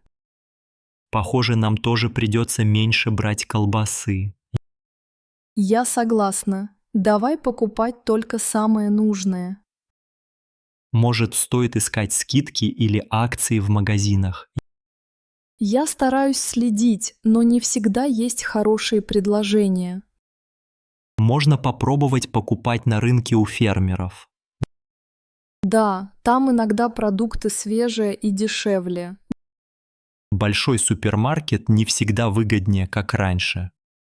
В Питере моя сестра покупает все на маленьком рынке. Наверное, мы тоже попробуем. Что еще можно сделать? Можно писать список продуктов и не отклоняться от него. Да, и лучше не ходить в магазин голодным. Точно! Тогда накупим лишнего. Нужно быть осторожными. Давай вместе планировать ужин, чтобы не выбрасывать еду. Согласна. Будем экономить и на здоровье, и на бюджете. Привет, Иван. Как дела сегодня? Здравствуйте, Анна. Все хорошо, спасибо. А у вас? У меня тоже все хорошо. Как проходит рабочий день? Работа, как обычно, много задач. А у вас часто меняют сотрудников? Да, у нас часто новые лица. Люди часто уходят. Почему так? Работа трудная? Думаю, да.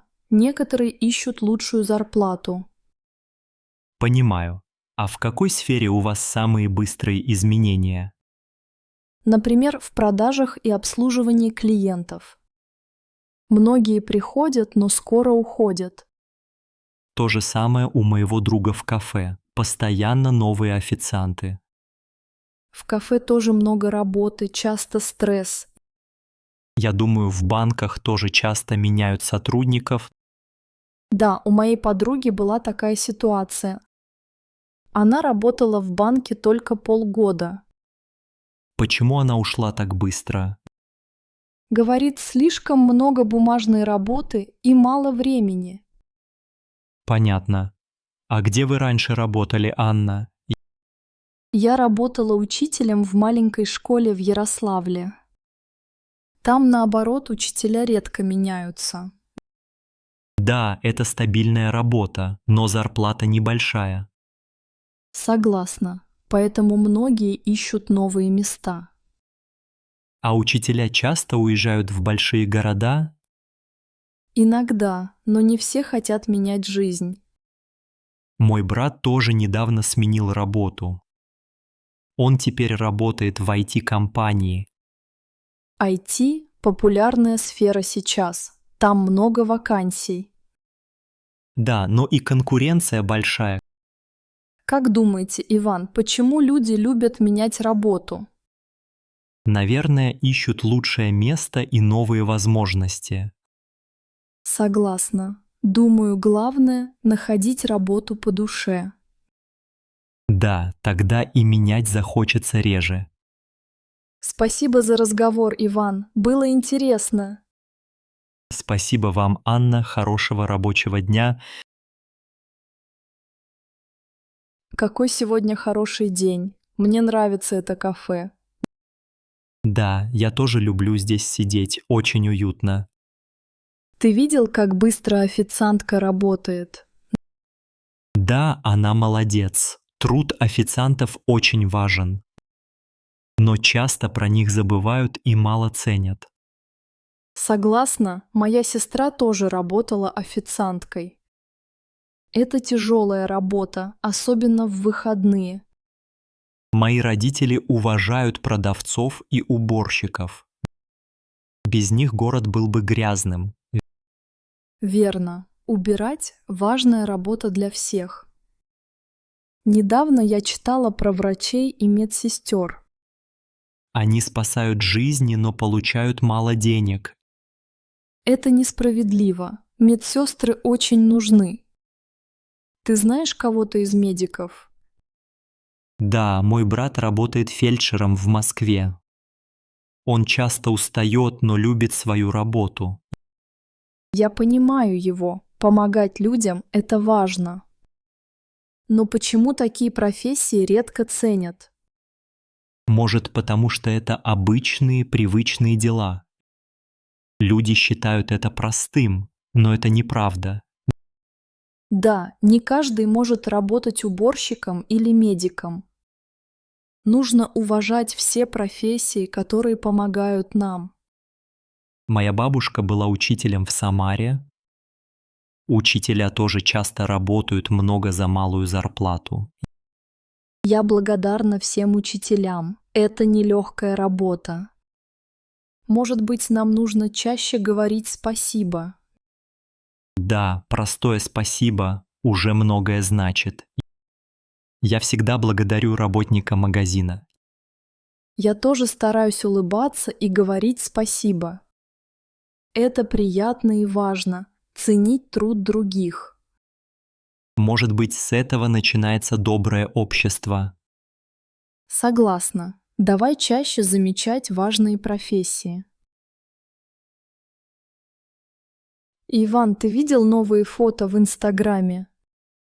Да, Мария, я смотрел сегодня утром. Там так много фильтров. Мне кажется, все хотят быть похожими на моделей. Я согласен. Люди забывают, что это не всегда реально. Я иногда переживаю из-за своей внешности. Я тоже. Особенно, когда вижу идеальные лица в соцсетях. Вчера моя подруга сказала, что она устала сравнивать себя. Это тяжело. Каждый день новые стандарты красоты. Думаю, фотошоп и фильтры вредят самооценке. Да, мальчики и девочки смотрят и хотят выглядеть так же. В реальной жизни у всех есть недостатки. Да, никто не идеален. Это нормально. Но соцсети показывают только лучшую сторону. Да, люди редко делятся настоящими моментами. Я иногда чувствую себя хуже из-за красивых фото. Я тоже, особенно после сложного дня. Может быть, нужно меньше времени проводить в соцсетях. Я тоже так думаю. Стоит читать больше книг или гулять. Да, как журналы про путешествия или искусство. Я люблю листать такие журналы. Это вдохновляет. Здорово. Ты хотел бы взять перерыв от интернета? Да, попробую неделю не заходить в Инстаграм. Я присоединюсь к тебе. Вместе будет проще. Договорились. Посмотрим, как изменится наше настроение. Важно помнить, что мы красивые без фильтров. Согласен, Мария. Главное — быть собой. Ты прав. Лучше жить настоящей жизнью, а не виртуальной. Спасибо, что поговорила со мной об этом. И тебе спасибо за понимание, Иван. В следующий раз давай поговорим о любимой музыке. Отлично. Я уже предвкушаю этот разговор. Тогда договорились, без давления соцсетей? Сергей, смотри, сколько объявлений в окне. Да, Ольга, но почти все квартиры очень дорогие. Я согласна. В Москве цены просто ужасные. Я ищу квартиру уже 3 месяца, безрезультатно. Ты ищешь однокомнатную или двухкомнатную? Лучше двухкомнатную, но даже однушки дорогие. А что с районами? Ты смотришь только центр? Нет, смотрю и спальные районы. Все равно дорого. Рядом с метро квартиры особенно дорогие. Да. И почти все без мебели – это проблема. Я знаю агентство, где иногда бывают скидки. Можем зайти туда вместе после работы? Конечно, Оля, вместе всегда легче искать. А у тебя есть требования к жилью? Главное, чтобы было светло и тихо. И чтобы не было слишком далеко от метро. Понимаю. Я бы тоже так выбрала. А ты довольна своей квартирой сейчас? У меня маленькая студия, но я привыкла. Главное, арендная плата не так высока. Мне тоже важно не переплачивать. Может, стоит поискать с соседями? Я думал об этом, но люблю тишину. Тогда нужно искать компромисс. Сложно. Видишь то объявление? Цена вроде нормальная. Да, но там указано только на долгий срок. Жалко. Я сейчас не уверен, насколько останусь. Давай спросим у агента, есть ли еще варианты. Согласен. Не сдаемся, Оля. Конечно, найдем что-то по силам. Спасибо, что помогаешь мне искать, Оля. Пожалуйста, друг всегда поддержит. Андрей, ты видел новости сегодня? Да, Ирина, я смотрел утром. Там все очень грустно. Я тоже смотрела. Мне становится тревожно от новостей. Я согласен. Сейчас все очень напряженно в мире. Везде говорят о кризисе и проблемах. Да, каждый день новые плохие новости. Почему они никогда не показывают хорошие истории? Наверное, людям интереснее сенсации и скандалы. Но мне от этого тяжело спать по ночам. Я тоже иногда чувствую тревогу после новостей. Вчера рассказывали о пожарах в Сибири. Очень страшно за людей и природу там. А сегодня говорили про экономику и рост цен. Это пугает меня, особенно когда читаю газеты. Иногда я думаю, лучше выключать телевизор. Может быть, нам стоит меньше смотреть новости? Да, хорошая идея. Лучше читать книгу или гулять.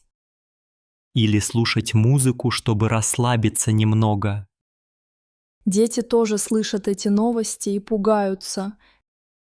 Верно, новости часто слишком мрачные для детей. Помнишь, когда показывали погоду и спорт почаще? Да, раньше новости были спокойнее. Сейчас все говорят о войнах и катастрофах. Но я иногда нахожу добрые новости в интернете. Это радует, нужно больше положительных историй. Может быть, мы начнем искать их вместе? Давай, это идея, вместе будет не так страшно. Я рад, когда мы можем обсудить это спокойно. Мне тоже легче, когда мы разговариваем. Хорошо, будем смотреть новости только иногда. Согласна. А сейчас просто пообщаемся и выпьем чай.